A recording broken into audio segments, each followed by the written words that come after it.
श्री शिवसहस्रनामावली। ओम स्थिराय नमः, ओम स्थाणवे नमः, ओम प्रभवे नमः, ओम भीमाय नमः, ओम प्रवराय नमः, ओम वरदाय नमः, ओम वराय नमः, ओम सर्वात्मने नमः, ओम सर्वविख्याताय नमः, ओम सर्वस्मै नमः, ओम सर्वकराय नमः, ओम भवाय नमः, ओम जटिने नमः, ओम चर्मिणे नमः, ओम शिखंडिने नमः, ओम सर्वांगाय नमः, ओम सर्वभावनाय नमः, ओम हराय नमः, ओम हरिणाक्षाय नमः, ओम सर्वभूतहराय नमः, ओम प्रभवे नमः, ओम प्रवृत्तये नमः, ओम निवृत्तये नमः, ओम नियताय नमः, ओम शाश्वताय नमः, ओम ध्रुवाय नमः, ओम श्मशानवासिने नमः, ओम भगवते नमः, ओम खचराय नमः, ओम गोचराय नमः, ओम अर्दनाय नमः, ओम अभिवाद्याय नमः,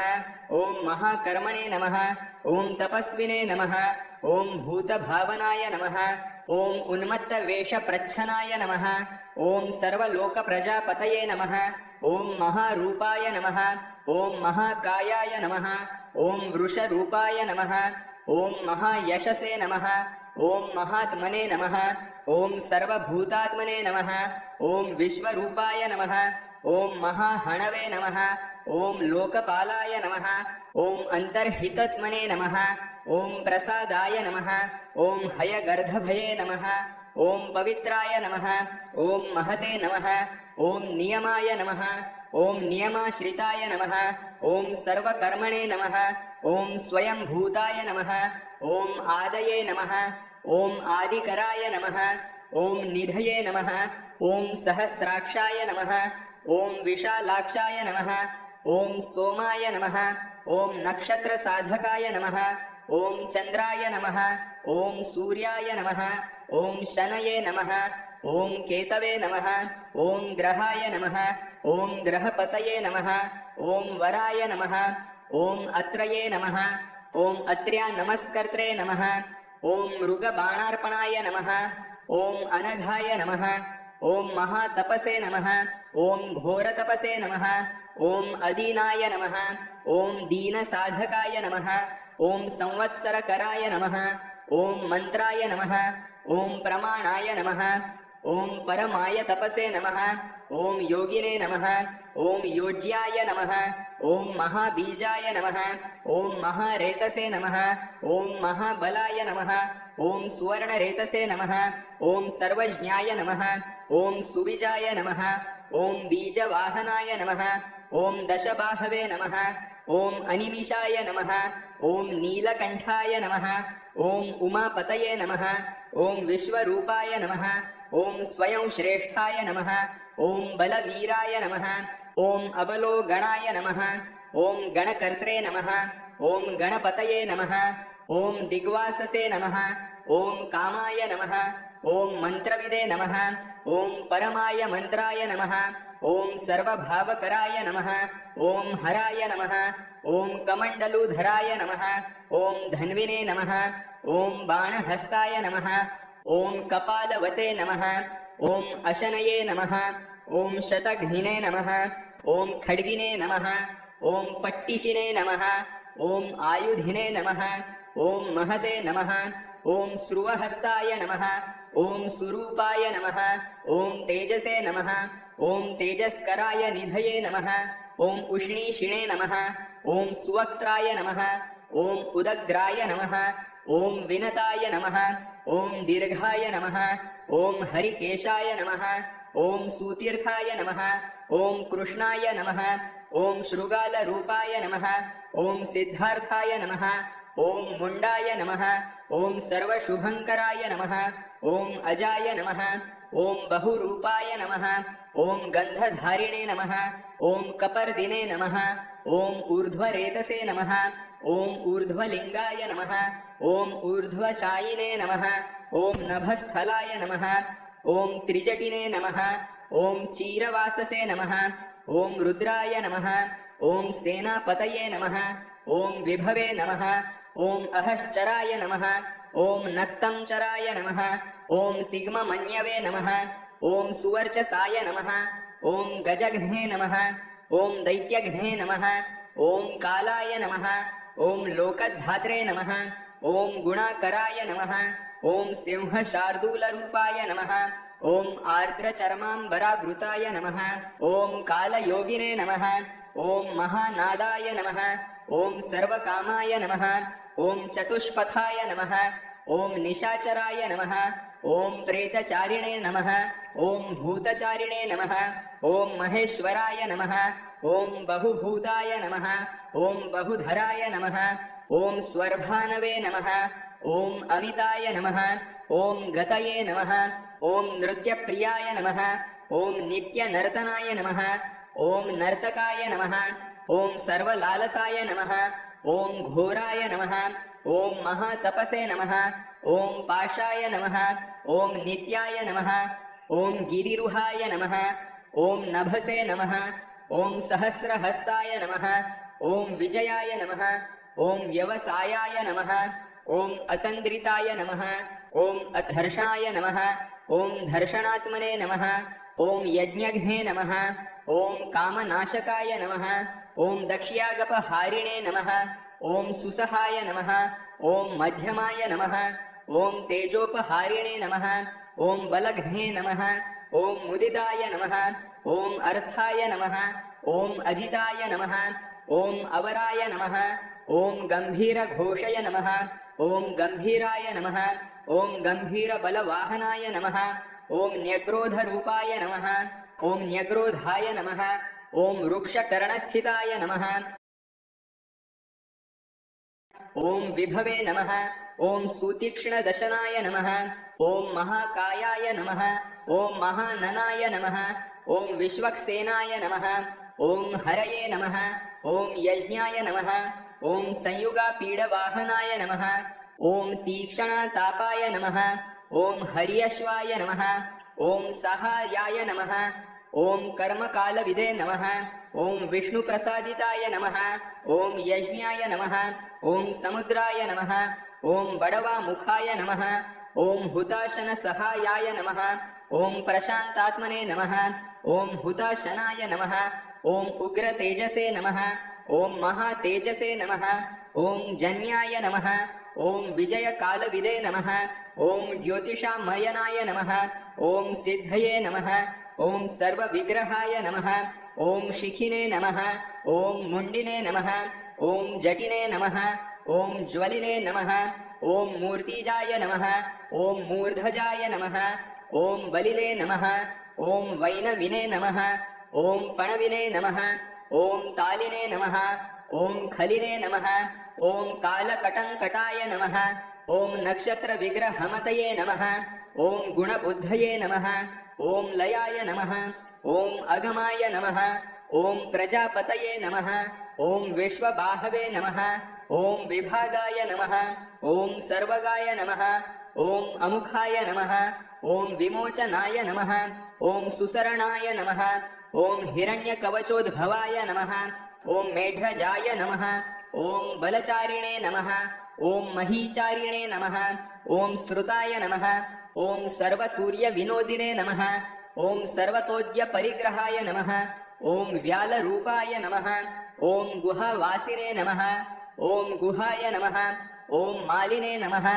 ॐ तरङ्गविदे नमः ॐ त्रिदशाय नमः ॐ त्रिकालधृते नमः ॐ कर्मसर्वबन्धविमोचनाय नमः ॐ असुरेन्द्राणां बन्धनाय नमः ॐ युधिशत्रुविनाशनाय नमः ॐ साङ्ख्यप्रसादाय नमः ॐ दुर्वाससे नमः ॐ सर्वसाधिनिषेविताय नमः ॐ प्रस्कन्दनाय नमः ॐ यज्ञविभागविदे नमः ॐ अतुल्याय नमः ॐ यज्ञविभागविदे नमः ॐ सर्ववासाय नमः ॐ सर्वचारिणे नमः ॐ दुर्वाससे नमः ॐ वासवाय नमः ॐ अमराय नमः ॐ हैमाय नमः ॐ हेमकराय नमः ॐ निष्कर्माय नमः ॐ सर्वधारिणे नमः ॐ धरोत्तमाय नमः ॐ लोहिताक्षाय नमः ॐ माक्षाय नमः ॐ विजयक्षाय नमः ॐ विशारदाय नमः ॐ संग्रहाय नमः ॐ निग्रहाय नमः ॐ कर्त्रे नमः ॐ सर्पचीरनिवासनाय नमः ॐ मुख्याय नमः ॐ अमुख्याय नमः ॐ देहाय नमः ॐ काहलये नमः ॐ सर्वकामदाय नमः ॐ सर्वकालप्रसादये नमः ॐ सुबलाय नमः ॐ बलरूपधृते नमः ॐ सर्वकामवराय नमः ॐ सर्वदाय नमः ॐ सर्वतोमुखाय नमः ॐ आकाशनिर्विरूपाय नमः ॐ निपातिने नमः ॐ अवशाय नमः ॐ खगाय नमः ॐ रौद्ररूपाय नमः ॐ अंशवे नमः ॐ आदित्याय नमः ॐ बहुरश्मये नमः ॐ सुवर्चसिने नमः ॐ वसुवेगाय नमः ॐ महावेगाय नमः ॐ मनोवेगाय नमः ॐ निशाचराय नमः ॐ सर्ववासिने नमः ॐ श्रियावासिने नमः ॐ उपदेशकराय नमः ॐ अकराय नमः ॐ मुनये नमः ॐ आत्मनिरालोकाय नमः ॐ संभग्नाय नमः ॐ सहस्रदाय नमः ॐ पक्षिणे नमः ॐ पक्षरूपाय नमः ॐ अतिदीप्ताय नमः ॐ विशाम्पतये नमः ॐ उन्मादाय नमः ॐ मदनाय नमः ॐ कामाय नमः ॐ अश्वत्थाय नमः ॐ अर्थकराय नमः ॐ यशसे नमः ॐ वामदेवाय नमः ॐ वामाय नमः ॐ प्राचे नमः ॐ दक्षिणाय नमः ॐ वामनाय नमः ॐ सिद्धयोगिने नमः ॐ महर्षये नमः ॐ सिद्धार्थाय नमः ॐ सिद्धसाधकाय नमः ॐ भीक्षवे नमः ॐ भिक्षुरूपाय नमः ॐ विपणाय नमः ॐ मृदवे नमः ॐ अव्ययाय नमः ॐ महासेनाय नमः ॐ विशाखाय नमः ॐ षष्टिभागाय नमः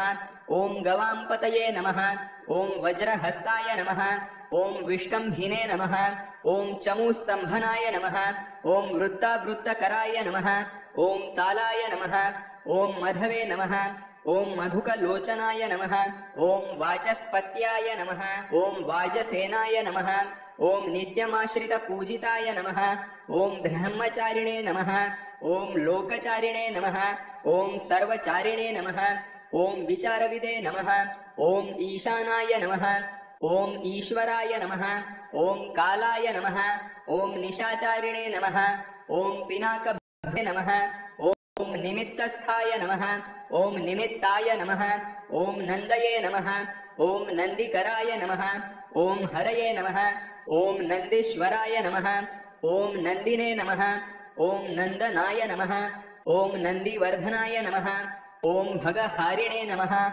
ॐ निहन्त्रे नमः ॐ कलाय नमः ॐ ब्राह्मणे नमः ॐ पितामहाय नमः ॐ चतुर्मुखाय नमः ॐ महालिङ्गाय नमः ॐ चारुलिङ्गाय नमः ॐ लिङ्गाध्यक्षाय नमः ॐ सुराध्यक्षाय नमः ॐ योगाध्यक्षाय नमः ॐ युगावहाय नमः ॐ बीजाध्यक्षाय नमः ॐ बीजकर्त्रे नमः ॐ अध्यात्मानुगताय नमः ॐ बलाय नमः ॐ इतिहासाय नमः ॐ सकल्पाय नमः ॐ गौतमाय नमः ॐ निशाकराय नमः ॐ दम्भाय नमः ॐ अदम्भाय नमः ॐ वैदम्भाय नमः ॐ वश्याय नमः ॐ वशकराय नमः ॐ कलये नमः ॐ लोककर्त्रे नमः ॐ पशुपतये नमः ॐ महाकर्त्रे नमः ॐ अनौषधाय नमः ॐ अक्षराय नमः ॐ परमाय ब्रह्मणे नमः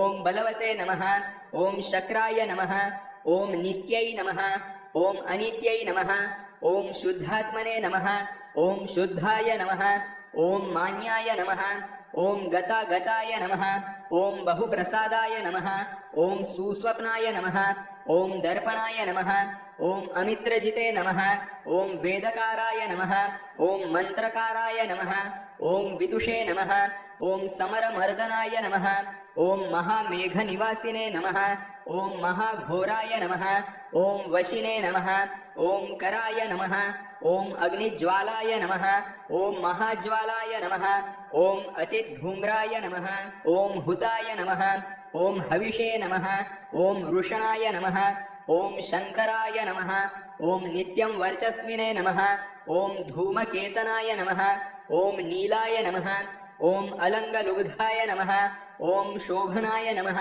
ॐ निरवग्रहाय नमः। ॐ स्वस्तिदाय नमः। ॐ स्वस्तिभावाय नमः। ॐ भागिने नमः। ॐ भागकराय नमः। ॐ लघवे नमः। ॐ उत्संगाय नमः।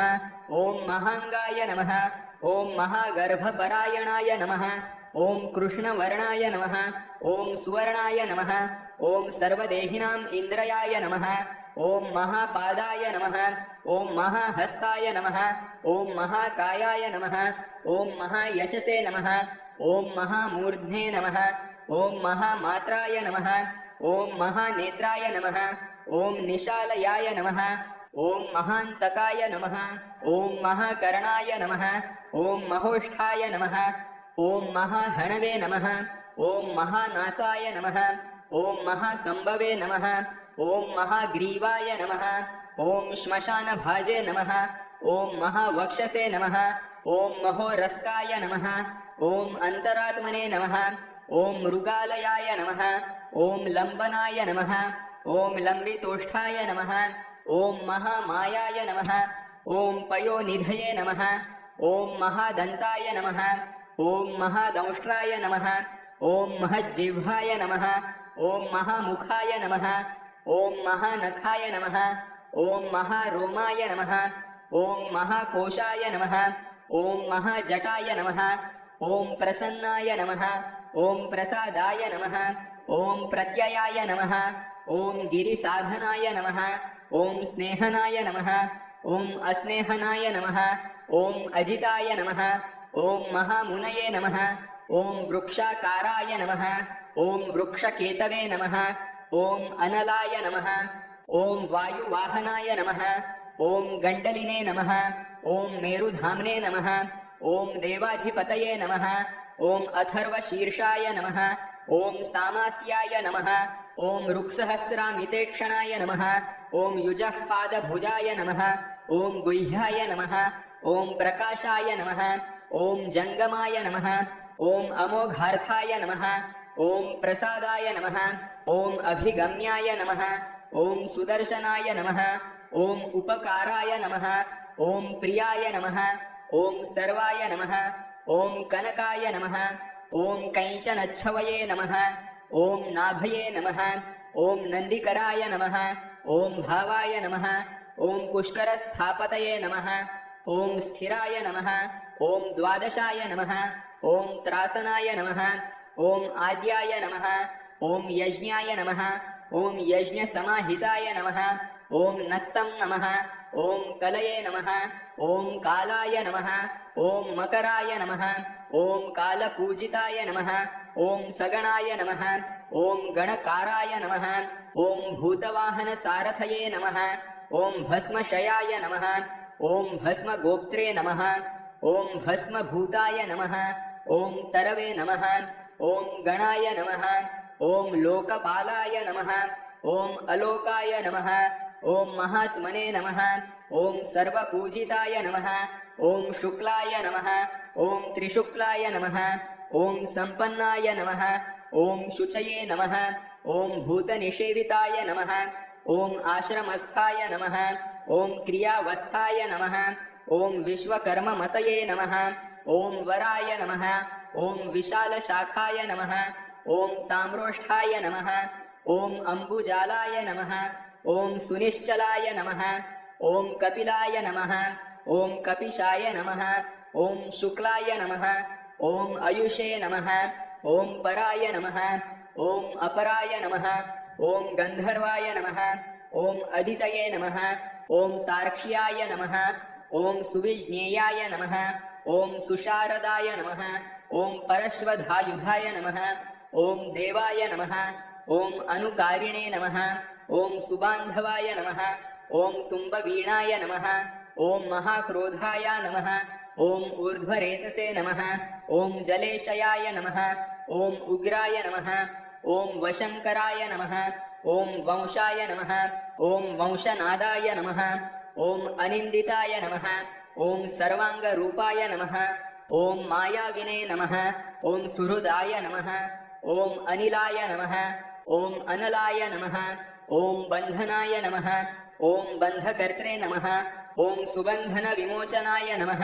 ॐ सयज्ञारये नमः ॐ सकामारये नमः ॐ महादंष्ट्राय नमः ॐ महायुधाय नमः ॐ बहुधा निन्दिताय नमः ॐ शर्वाय नमः ॐ लवेभ्यो नमः ॐ मात्राभ्यो नमः ॐ अधनाय नमः ॐ अमरेशाय नमः ॐ महादेवाय नमः ॐ विश्वदेवाय नमः ॐ सुरारिघ्ने नमः ॐ अहिर्बुध्न्याय नमः ॐ अनिलाभाय नमः ॐ चेकितानाय नमः ॐ हविषे नमः ॐ अजैकपाते नमः ॐ कापालिने नमः ॐ त्रिशङ्कवे नमः ॐ अजिताय नमः ॐ शिवाय नमः ॐ धन्वन्तरये नमः ॐ धूमकेतवे नमः ॐ स्कन्दाय नमः ॐ वैश्रवणाय नमः ॐ धात्रे नमः ॐ शक्राय नमः ॐ विष्णवे नमः ॐ मित्राय नमः ॐ त्वष्ट्रे नमः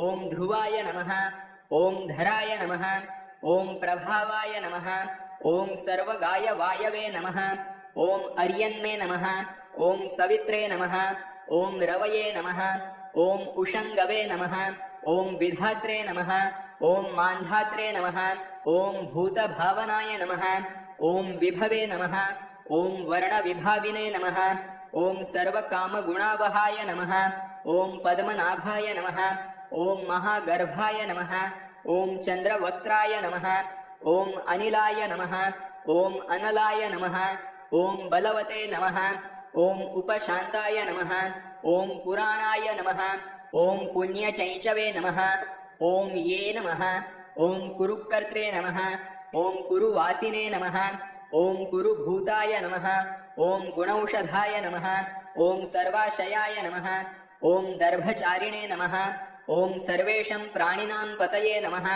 ॐ देवदेवाय नमः ॐ सुखासक्ताय नमः ॐ सते नमः ॐ असते नमः ॐ सर्वरत्नविदे नमः ॐ कैलासगिरिवासिने नमः ॐ हिमवद्गिरिसंश्रयाय नमः ॐ कूलहारिणे नमः ॐ कुलकर्त्रे नमः ॐ बहुविद्याय नमः ॐ बहुप्रदाय नमः ॐ वणिजाय नमः ॐ वर्धकिने नमः ॐ वृक्षाय नमः ॐ वकिलाय नमः ॐ चन्दनाय नमः ॐ छदाय नमः ॐ सारग्रीवाय नमः ॐ महाजत्रवे नमः ॐ अलोलाय नमः ॐ महौषधाय नमः ॐ सिद्धार्थकारिणे नमः ॐ सिद्धार्थश्छन्दो व्याकरणोत्तराय नमः ॐ सिंहनादाय नमः ॐ सिंहदंष्ट्राय नमः ॐ सिंहगाय नमः ॐ सिंहवाहनाय नमः ॐ प्रभावात्मने नमः ॐ जगत्कालस्थालाय नमः ॐ लोकहिताय नमः ॐ तरवे नमः ॐ सारंगाय नमः ॐ नवचक्रांगाय नमः ॐ केतुमालिने नमः ॐ सभावनाय नमः ॐ भूतालयाय नमः ॐ भूतपतये नमः ॐ अहोरात्राय नमः ॐ अनिन्दिताय नमः ॐ सर्वभूतानां वाहित्रे नमः ॐ निलयाय नमः ॐ विभवे नमः ॐ भवाय नमः ॐ अमोघाय नमः ॐ संयताय नमः ॐ अश्वाय नमः ॐ भोजनाय नमः ॐ प्राणधारणाय नमः ॐ धृतिमते नमः ॐ मतिमते नमः ॐ दक्षाय नमः ॐ सत्कृताय नमः ॐ युगाधिपाय नमः ॐ गोपालये नमः ॐ गोपतये नमः ॐ ग्रामाय नमः ॐ गोचर्मवसनाय नमः ॐ हरये नमः ॐ हिरण्यबाहवे नमः ॐ प्रवेशिनां गुहापालाय नमः ॐ प्रकृष्टारये नमः ॐ महाहर्षाय नमः ॐ जितकामाय नमः ॐ जितेन्द्रियाय नमः ॐ गान्धाराय नमः ॐ सुवासाय नमः ॐ तपस्सक्ताय नमः ॐ रतये नमः ॐ नराय नमः ॐ महागीताय नमः ॐ महानृत्याय नमः ॐ अप्सरोगणसेविताय नमः ॐ महाकेतवे नमः ॐ महाधातवे नमः ॐ नैकसानुचराय नमः ॐ चलाय नमः ॐ आवेदनीयाय नमः ॐ आदेशाय नमः ॐ सर्वगन्धसुखाहवाय नमः ॐ तोरणाय नमः ॐ तारणाय नमः ॐ वाताय नमः ॐ परिधीने नमः ॐ पतिखेचराय नमः ॐ संयोगाय वर्धनाय नमः ॐ वृद्धाय नमः ॐ अतिवृद्धाय नमः ॐ गुणाधिकाय नमः ॐ नित्यमात्मसहायाय नमः ॐ देवासुरपतये नमः ॐ पतये नमः ॐ युक्ताय नमः ॐ युक्तबाहवे नमः ॐ दिवि सूर्पणो देवाय नमः ॐ आषाढाय नमः ॐ सुषाढाय नमः ॐ ध्रुवाय नमः ॐ हरिणाय नमः ॐ हराय नमः ॐ आवर्तमानेभ्यो वपुषे नमः ॐ वसुश्रेष्ठाय नमः ॐ महापथाय नमः ॐ शिरोहारिणे नमः ॐ सर्वलक्षणलक्षिताय नमः ॐ अक्षाय रथयोगिने नमः ॐ सर्वयोगिने नमः ॐ महाबलाय नमः ॐ समान्मायाय नमः ॐ अस्मान्मायाय नमः ॐ तीर्थदेवाय नमः ॐ महारथाय नमः ॐ निर्जीवाय नमः ॐ जीवनाय नमः ॐ मन्त्राय नमः ॐ शुभाक्षाय नमः ॐ बहुकर्कशाय नमः ॐ रत्नप्रभूताय नमः ॐ रत्नाङ्गाय नमः ॐ महार्णवनिपानविदे नमः ॐ मूलाय नमः ॐ विशालाय नमः ॐ अमृताय नमः ॐ व्यक्ताव्यक्ताय नमः ॐ तपोनिधये नमः ॐ आरोहणाय नमः ॐ अधिरोहाय नमः ॐ शीलधारिणे नमः ॐ महायशसे नमः ॐ सेनाकल्पाय नमः ॐ महाकल्पाय नमः ॐ योगाय नमः ॐ युगकराय नमः ॐ हरये नमः ॐ युगरूपाय नमः ॐ महारूपाय नमः ॐ महानागहनाय नमः ॐ वधाय नमः ॐ न्यायनिवर्पणाय नमः ॐ पादाय नमः ॐ पण्डिताय नमः ॐ अचलोपमाय नमः ॐ बहुमालाय नमः ॐ महामालाय नमः ॐ शशिने हरसुलोचनाय नमः ॐ विस्ताराय लवणाय कूपाय नमः ॐ त्रियुगाय नमः ॐ सफलोदयाय नमः ॐ त्रिलोचनाय नमः ॐ विषण्णाङ्गाय नमः ॐ मणिविद्धाय नमः ॐ जटाधराय नमः ॐ बिन्दवे नमः ॐ विसर्गाय नमः ॐ सुमुखाय नमः ॐ शराय नमः ॐ सर्वायुधाय नमः ॐ सहाय नमः ॐ निवेदनाय नमः ॐ सुखाजाताय नमः ॐ सुगन्धाराय नमः ॐ महाधनुषे नमः ॐ गन्धपालिने भगवते नमः ॐ सर्वकर्मणाम् उत्थानाय नमः ॐ मन्थानाय बहुलवायवे नमः ॐ सकलाय नमः ॐ सर्वलोचनाय नमः ॐ तलस्तालाय नमः ॐ करस्थालिने नमः ॐ ऊर्ध्वसंहननाय नमः ॐ महते नमः ॐ छत्राय नमः ॐ सुछत्राय नमः ॐ विख्यातलोकाय नमः ॐ सर्वाश्रयाय क्रमाय नमः ॐ मुण्डाय नमः ॐ विरूपाय नमः ॐ विकृताय नमः ॐ दण्डिने नमः ॐ कुण्डिने नमः ॐ विकुर्वणाय नमः ॐ हर्यक्षाय नमः ॐ कपुभाय नमः ॐ वज्रिणे नमः ॐ शतजिह्वाय नमः ॐ सहस्रपादे नमः ॐ सहस्रमूर्ध्ने नमः ॐ देवेन्द्राय सर्वदेवमयाय नमः ॐ गुरवे नमः ॐ सहस्रबाहवे नमः ॐ सर्वाङ्गाय नमः ॐ शरण्याय नमः ॐ सर्वलोककृते नमः ॐ पवित्राय नमः ॐ त्रिककुडे मन्त्राय नमः ॐ कनिष्ठाय नमः ॐ कृष्णपिङ्गलाय नमः ॐ ब्रह्मदण्डविनिर्मात्रे नमः ॐ शतघ्नीपाशशक्तिमते नमः ॐ पद्मगर्भाय नमः ॐ महागर्भाय नमः ॐ ब्रह्मगर्भाय नमः ॐ जलोद्भवाय नमः ॐ गभस्तये नमः ॐ ब्रह्मकृते नमः ॐ ब्रह्मिणे नमः ॐ ब्रह्मविदे नमः ॐ ब्राह्मणाय नमः ॐ गतये नमः ॐ अनन्तरूपाय नमः ॐ नैकात्मने नमः ॐ स्वयंभूवतिग्मतेजसे नमः ॐ ऊर्ध्वगात्मने नमः ॐ पशुपतये नमः ॐ वातरौहाय नमः ॐ मनोजवाय नमः ॐ चन्दनिने नमः ॐ पद्मनालाग्राय नमः ॐ सुरद्भ्युत्तरणाय नमः ॐ नराय नमः ॐ कर्णिकारमहास्त्रग्विणे नमः ॐ नीलमौलये नमः ॐ पिनाकधृते नमः ॐ उमापतये नमः ॐ उमाकान्ताय नमः ॐ जाह्नवीभृते नमः ॐ उमाधवाय नमः ॐ वराय वराहाय नमः ॐ वरदाय नमः ॐ वरेण्याय नमः ॐ सुमहास्वनाय नमः ॐ महाप्रसादाय नमः ॐ दमनाय नमः ॐ शत्रुघ्ने नमः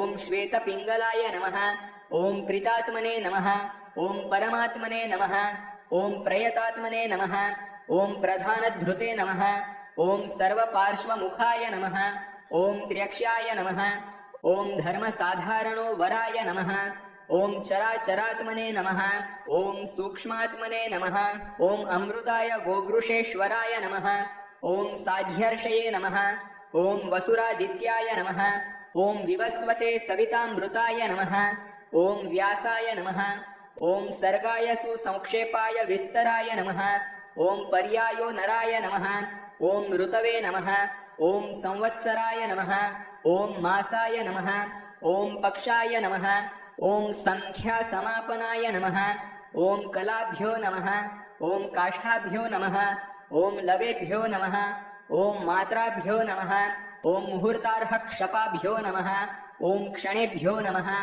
ॐ विश्वक्षेत्राय नमः ॐ प्रजाबीजाय नमः ॐ लिङ्गाय नमः ॐ आद्याय निर्गमाय नमः ॐ सते नमः ॐ असते नमः ॐ व्यक्ताय नमः ॐ अव्यक्ताय नमः ॐ पित्रे नमः ॐ मात्रे नमः ॐ पितामहाय नमः ॐ स्वर्गद्वाराय नमः ॐ प्रजाद्वाराय नमः ॐ मोक्षद्वाराय नमः ॐ त्रिविष्टपाय नमः ॐ निर्वाणाय नमः ॐ लादनाय नमः ॐ ब्रह्मलोकाय नमः ॐ परायै गत्यै नमः ॐ देवासुरविनिर्मात्रे नमः ॐ देवासुरपरायणाय नमः ॐ देवासुरगुरवे नमः ॐ देवाय नमः ॐ देवासुरनमस्कृताय नमः ॐ देवासुरमहामात्राय नमः ॐ देवासुरगणाश्रयाय नमः ॐ देवासुरगणाध्यक्ष्याय नमः ॐ देवासुरगणागृण्यै नमः